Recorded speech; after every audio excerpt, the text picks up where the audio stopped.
Dr. Sarah Chen stood before the massive crystalline windows of the International Space Station's new diplomatic wing, watching Earth rotate slowly beneath her. The blue marble seemed so peaceful from up here, unaware that today would change humanity's destiny forever. As Earth's leading geophysicist and the architect of humanity's first faster-than-light communication system, she had earned the right to be here for first contact. The Galactic Assembly's delegation would arrive in less than an hour. After decades of sending signals into space, after countless debates about whether humanity was truly alone in the universe, they finally had their answer. But Sarah's excitement was tempered by anxiety. The Assembly's initial messages had been polite. Too polite. The kind of politeness that masked something else. Dr. Chen. Lieutenant James Rodriguez appeared at her side, tablet in hand. The Assembly ship just dropped out of FTL at the edge of our solar system. They'll be here in 20 minutes. Sarah nodded, straightening her formal uniform. How are the quantum resonators holding up? Operating at optimal capacity.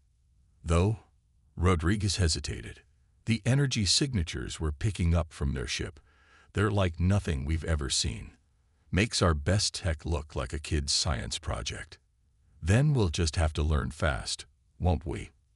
Sarah managed a smile, though Rodriguez's words echoed her own concerns. The Assembly ship arrived with a flash of light that briefly outshone the sun. It was beautiful. A massive construct of what appeared to be living metal and crystalline structures that shifted and flowed like liquid mercury. Sarah's scientific mind was already racing, trying to understand the principles behind its construction. The delegation materialized in the station's reception chamber without using the airlock. 7 beings, each different from the last. Some humanoid, others decidedly not. Their leader, who introduced himself as High Speaker Zathrax, appeared almost human except for his iridescent skin and eyes that seemed to contain entire galaxies. Welcome to Earth. Sarah stepped forward, performing the formal greeting gesture they had been taught. We are honored by your presence. Zathrax's smile didn't reach his cosmic eyes. The honor is ours, Dr. Chen. Though I must admit, we were surprised when your signals reached us. We hadn't expected this sector to produce spacefaring life for at least another millennium. There it was, that subtle note of condescension. Sarah kept her expression neutral. Humanity has always been eager to explore and learn. We hope to contribute to the greater galactic community. A ripple of what might have been amusement passed through the delegation.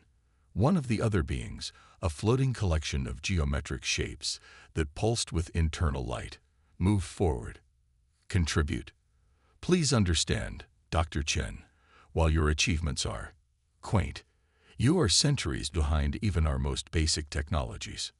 Sarah felt heat rise in her cheeks but maintained her composure. Perhaps, but we've managed to develop faster-than-light communication without outside help. Surely that counts for something. Ah yes, your quantum resonators. Zathrax waved a dismissive hand. A crude but interesting attempt. Though I should point out that the method you're using has severe limitations you haven't yet discovered. It will fail catastrophically once you try to extend it beyond your solar system. The words hit Sarah like a physical blow. She had spent 15 years developing the quantum resonator network. It was humanity's pride, their ticket to the stars. What limitations? She asked, professional curiosity overriding her wounded pride. The quantum field destabilizes in the presence of certain cosmic phenomena, another delegate explained, this one appearing as a tall, insectoid being. You'll discover this soon enough, probably with devastating consequences. We've seen it happen before with other emerging species. Sarah's mind raced. The equations, the tests, they had all worked perfectly, but they had only tested the system within the solar system. Could they have missed something so fundamental? If you know this, she said carefully, perhaps you could help us understand where we went wrong. Share some of your knowledge. The delegation exchanged looks. That would be inadvisable, Zathrax said smoothly. Your species needs to develop at its own pace. We merely came to establish diplomatic contact, and set some ground rules for your continued development. Ground rules. Restrictions. Sarah felt her stomach sink as she realized what this meeting really was. Not a welcome to the galactic community, but a patronizing pat on the head and a list of things humanity wasn't allowed to do. As the delegation began outlining their guidelines, Sarah's hand tightened on her tablet. They spoke of restricted zones in space, technologies humanity wasn't permitted to develop, and resources they weren't allowed to access. All for their own protection, of course. But they had made a crucial mistake. In their arrogance, they had revealed something vital, that humanity's quantum resonator technology had come closer to matching their capabilities than they were comfortable with, close enough to make them nervous, even if it was flawed. As Sarah listened to their restrictions and platitudes, a plan began forming in her mind. They thought humanity would take centuries to catch up. They thought they could restrict human development, keep Earth isolated and controlled. She looked down at her tablet, at the complex quantum equations she had devoted her life to. There was something there, something the assembly had missed. She could feel it, and she would find it, regardless of their patronizing restrictions. The assembly might see Earth as a primitive backwater to be contained and controlled, but Sarah Chen knew better. Humanity had gone from first flight to walking on the moon in just 66 years. They had developed computers, the internet, and quantum technology at a pace that seemed to defy natural development. The assembly had just shown their hand. They were afraid of humanity's potential, and Sarah was going to prove that their fear was justified. As the delegation concluded their list of restrictions, Sarah smiled politely and thanked them for their guidance. But in her mind, she was already reaching out to her global network of scientists. The assembly thought they could control human development. They were about to learn a very important lesson about human nature. Tell a human something is impossible, and they'll move heaven and earth to prove you wrong. Maya Patel stared at the holographic display floating above her workbench, her dark eyes reflecting the quantum probability patterns that danced in the air. The Mumbai Institute of Quantum Research was silent at this late hour, but Maya had lost track of time again. At 15, she was the youngest person ever admitted to the Institute's advanced research program, and she intended to make the most of every minute. The Assembly's restrictions had been in place for 6 months now. 6 months of humanity being told what they couldn't do, couldn't build, couldn't explore. The quantum resonator network had been shut down for safety reasons, and Earth's budding space program had been effectively grounded. But Maya had seen something in the quantum patterns that nobody else had noticed. Not even Dr. Chen, her mentor and the original architect of the resonator network, had spotted it yet. The Assembly's warnings about quantum field destabilization were correct, but they were also incomplete. "You're here late again," a voice called from the doorway. Dr. Chen walked in, looking tired but alert. She had been different since the first contact meeting, driven by something that went beyond scientific curiosity. "I think I found something," Maya said, not looking up from the display. "Everyone's been focusing on stabilizing the quantum field against cosmic interference. But what if we don't need to?" Dr. Chen raised an eyebrow. "The Assembly made it clear that the field destabilizes." "Yes, but look at this." Maya's fingers danced through the hologram, manipulating the quantum equations. "The destabilization isn't random. It follows a pattern, like waves breaking on a beach. What if instead of fighting the destabilization, we work with it?" The older scientist moved closer, her eyes narrowing as she studied Maya's calculations. "That's impossible. The energy requirements alone would be massive." "Yes," Maya interrupted, her voice rising with excitement. "But look at the resonance patterns. The destabilization itself releases energy. If we could harness that energy at the moment of destabilization." Dr. Chen's eyes widened as she followed the equations to their conclusion. "You'd create a cascade effect. The destabilization would power its own stabilization." "Maya, this is revolutionary." Maya grinned. "Impossible. Something a primitive species shouldn't be able to figure out." "Dangerous," Dr. Chen finished. but she was smiling. The assembly explicitly forbade any attempts to modify the quantum resonator technology. Maya's expression hardened. They forbade it because they knew we were close to something. They're not protecting us, Dr. Chen. They're afraid of us. Maybe they should be, Dr. Chen murmured, still studying the equations. But Maya, this is more than just theoretical physics. If you're right, this would change everything. Not just communication. This could be applied to propulsion, energy generation, even matter manipulation. I know. Maya pulled up another set of calculations. I've been running simulations. With the right application, we could create a quantum bridge, a way to transfer matter instantly across space without traditional FTL drives. No cosmic phenomena could interfere because we'd be using the interference itself as the transfer medium. Dr. Chen was silent for a long moment, her expression unreadable. Finally, she said, "You understand what you're suggesting. This wouldn't just violate the assembly's restrictions. It would completely upend their technological advantage. They wouldn't just be concerned. They'd be terrified." Maya stood up straighter, her young face set with determination. "Good. They came here expecting to find primitives playing with toys. Instead, they'll find equals, or more than equals. We'd need to keep this secret," Dr. Chen said, already thinking ahead. "Not just from the assembly, but from everyone. One leak, one hint of what we're developing." "I understand." Maya had already considered this. "We can use the Institute's old particle physics lab. It's been abandoned since the new facility was built, but the equipment is still there. We can modify it for our needs." Dr. Chen nodded slowly. "I can get us access. But Maya, you need to understand the risks. If we're caught, if we don't try, humanity will be stuck in this solar system forever, bound by rules set by beings who see us as children." Maya's voice was firm. "I'd rather take the risk than accept their limitations." Looking at her young prodigy, Dr. Chen saw something that reminded her of humanity's greatest achievements, that unshakable belief that the impossible was just another problem to be solved. Maya wasn't going to let fear of the assembly stop her. She wasn't going to accept their patronizing restrictions or their assumptions about human capability. "All right," Dr. Chen said finally. "Let's do it. But we do this carefully, methodically. No shortcuts, no risks we don't absolutely need to take. The assembly's watching Earth closely now. We'll only get one chance at this." Maya's answering smile was bright enough to light up the darkened lab. She turned back to her calculations, already making modifications, her mind racing with possibilities. The assembly thought they could contain humanity's growth, restrict their development to a pace they found acceptable.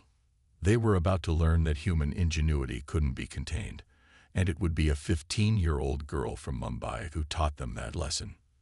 The abandoned particle physics lab had become Maya and Dr. Chen's second home over the past 3 months. Hidden beneath the Mumbai Institute's main campus, the facility hummed with repurposed equipment and jury-rigged quantum sensors. What had started as theoretical calculations had grown into something far more tangible. "Field stabilization at 70%, Maya reported, her fingers dancing across the holographic controls. The quantum bridge prototype, a circular array of modified resonators, crackled with invisible energy. "Initiating matter transfer test 17. Dr. Chen watched from her monitoring station, her face illuminated by streams of data.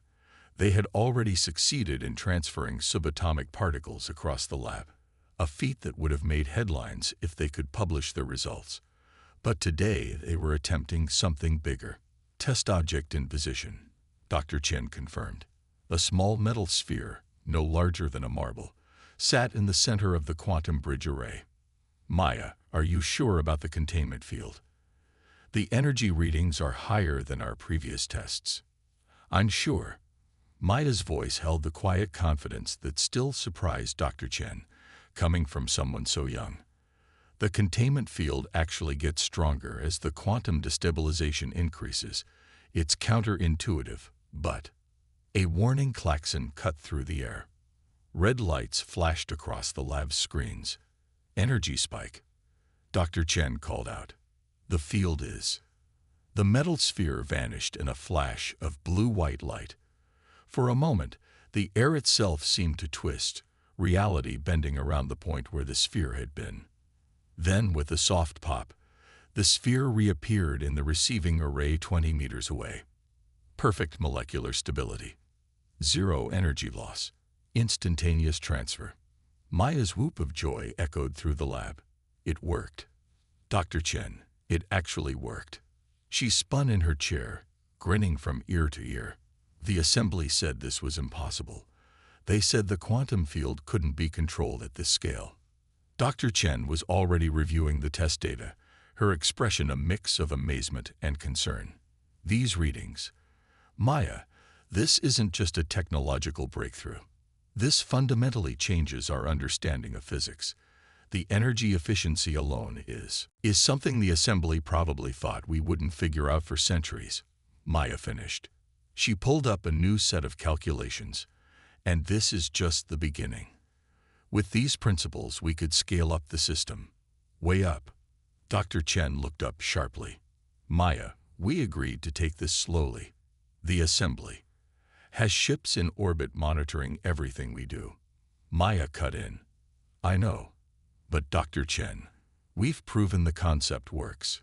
We can't just sit on this technology while humanity remains trapped in this solar system. Before Dr. Chen could respond, a new alarm sounded. This one from their security system. Someone was accessing the elevator to the lower level. Quick, shutdown sequence. Dr. Chen ordered, already moving to conceal their work. Maya's fingers flew across the controls, initiating their practiced emergency protocols. By the time the elevator doors opened, the lab looked abandoned once again, their equipment disguised as old particle physics apparatus. Professor Kapoor, the institute's director, stepped out. His face was grave. Dr. Chen, Maya, the assembly's representatives have requested an inspection of all research facilities. They say they've detected unusual energy signatures. Maya's heart pounded, but she kept her face neutral. Dr. Chen stepped forward smoothly. Of course, though I'm not sure what they expect to find in an abandoned lab. We've just been running some basic particle physics tutorials for Maya's education. Kapoor nodded slowly, but his eyes lingered on the carefully concealed equipment. They'll be here tomorrow morning. I suggest you ensure everything is in order. His tone made it clear. He suspected something, but he was giving them a chance to hide it. After he left, Maya and Dr. Chen shared a look. We need to move faster, Maya said quietly. They're getting suspicious if we don't complete the project soon. Agreed. Dr. Chen was already pulling up new schematics. But we do this right. No shortcuts. If we make a mistake now, we won't get another chance. Maya turned back to her workstation, mind racing. The assembly thought they could control humanity's development, keep them confined and dependent. But they had never encountered a species quite like humans before. A species that saw their restrictions not as walls, but as challenges to overcome. In the darkness of the lab, surrounded by technology that shouldn't exist, Maya allowed herself a small smile. The assembly was right to be worried. Humanity wasn't just catching up. They were about to leap forward in a way that would shake the foundations of galactic society. And it all started with a teenage girl who refused to accept the word impossible. The Galactic Assembly's emergency session had never seen such chaos. Representatives from 100 species crowded the massive chamber, their voices raised in panic and confusion. At the center of it all stood High Speaker Zathrax, his cosmic eyes fixed on the holographic display showing the approaching threat. The Nexus, the Assembly's most advanced space station and the heart of their civilization, was about to be destroyed. A quantum storm, a rare but devastating phenomenon, was tearing through space toward the station. Traditional FTL drives couldn't function in the storm's interference, and evacuation ships would never reach the station in time. Millions would die, and with them, the Assembly's central governance would collapse. There must be something we can do, a delegate pleaded. Our best minds, our most advanced technology. The quantum interference makes it impossible, another responded. We cannot even maintain communications with the station, let alone reach it. That's when the chamber's doors swung open. Dr. Sarah Chen strode in, followed by a young girl in a simple institute uniform. The assembly guards moved to stop them, but Zathrax waved them back. He recognized the human scientist, and the look of fierce determination on her face. Dr. Chen, he said, his voice carrying across the chamber. This is a closed emergency session. Earth has no standing here. You're right, Dr. Chen replied calmly. We have no standing, no voice, no seat at your table, because you decided we were too primitive, too underdeveloped to contribute anything of value. Maya stepped forward, her tablet displaying complex quantum equations. But while you were busy restricting us, monitoring us, making sure we didn't develop too quickly, we solved the problem you said was impossible. Zathrax's eyes narrowed. The quantum field destabilization.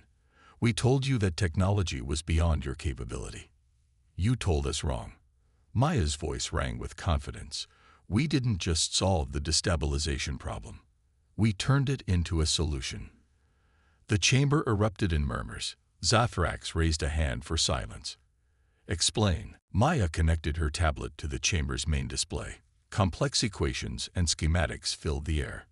Your ships can't reach the Nexus because you're fighting against the quantum interference, but we found a way to use that interference as a transport medium itself. Impossible, one of the scientific advisors declared.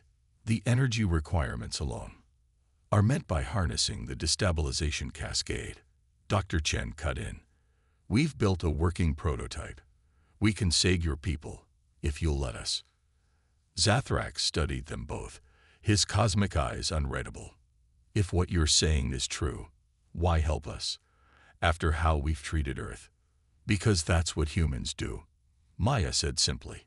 We advance, we overcome, we solve problems. And when others need help, we help them, even if they don't think we can. For a long moment, the chamber was silent. Then Zathrax nodded. Show us. The next hours were a blur of activity.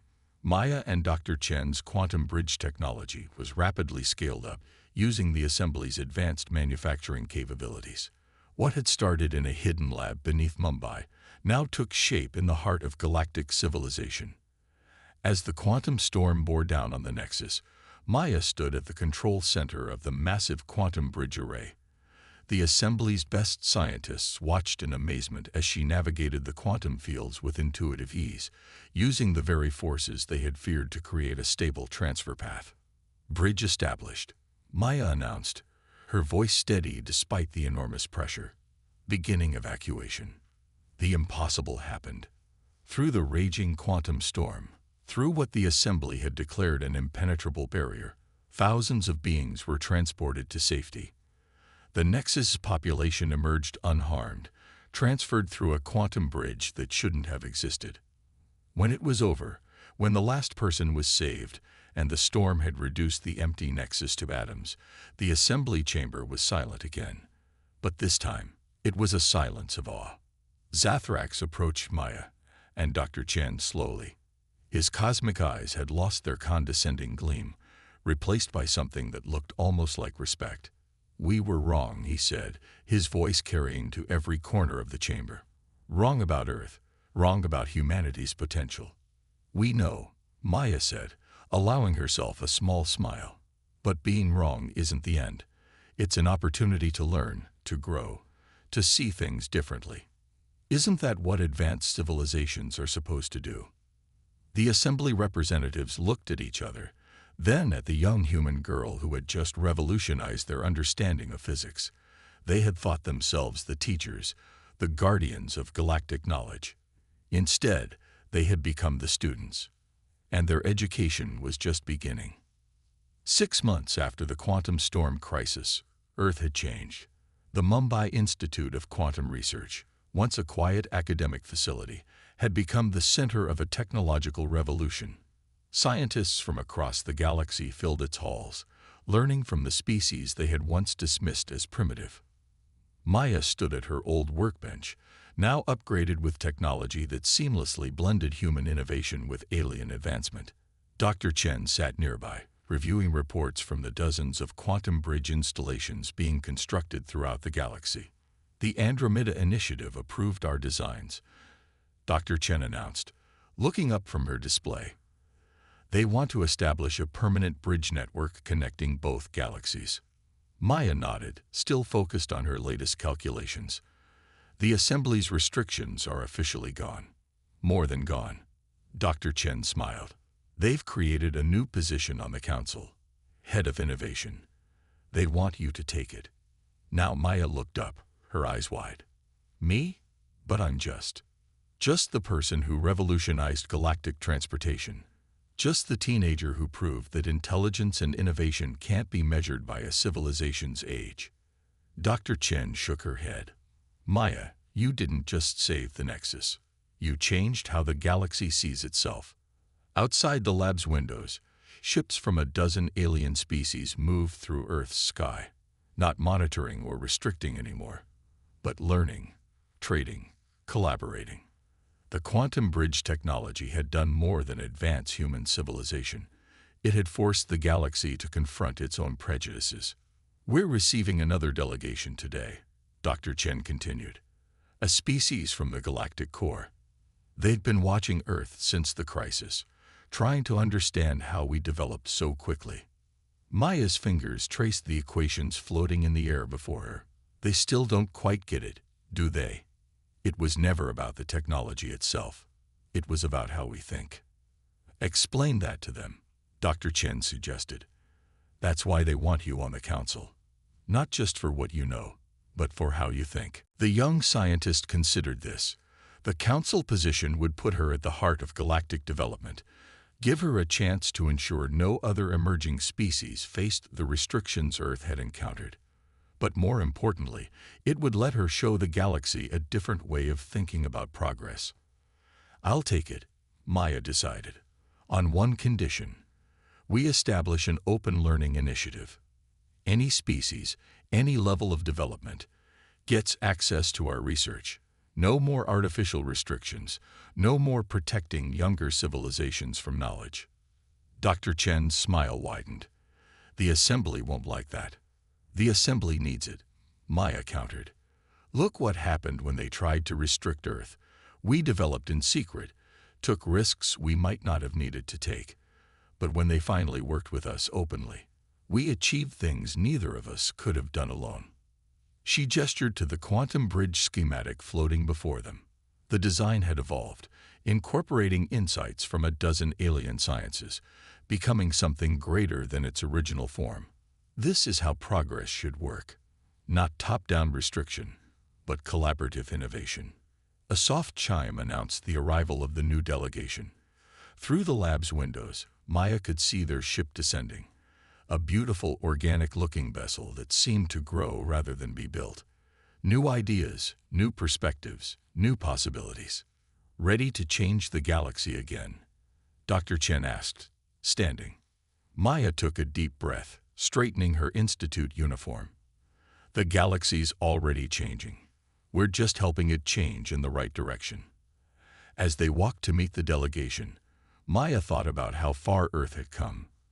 From being dismissed as primitive to becoming a beacon of innovation in just a few short years. The Assembly had thought they were protecting the galaxy by restricting development, never realizing that true progress came from embracing the unknown, from letting new ideas flourish regardless of their source. The quantum bridge was just the beginning. Already, Maya could see new possibilities, new theories forming in her mind.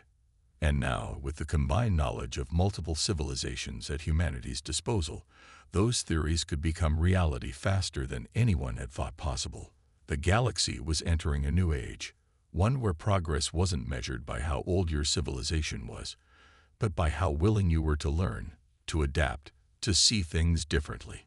And humanity, with its unique blend of creativity, determination, and adaptability, was helping to lead the way.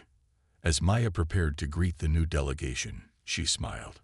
The Assembly had once laughed at Earth's primitive technology, dismissed humanity's potential. Now they were learning what humans had known all along, that the greatest discoveries come not from restricting knowledge, but from sharing it, from letting every voice be heard, no matter how young or different it might be. The future was no longer about who was most advanced, but about who could best adapt to change. And in that arena, humanity was just getting started.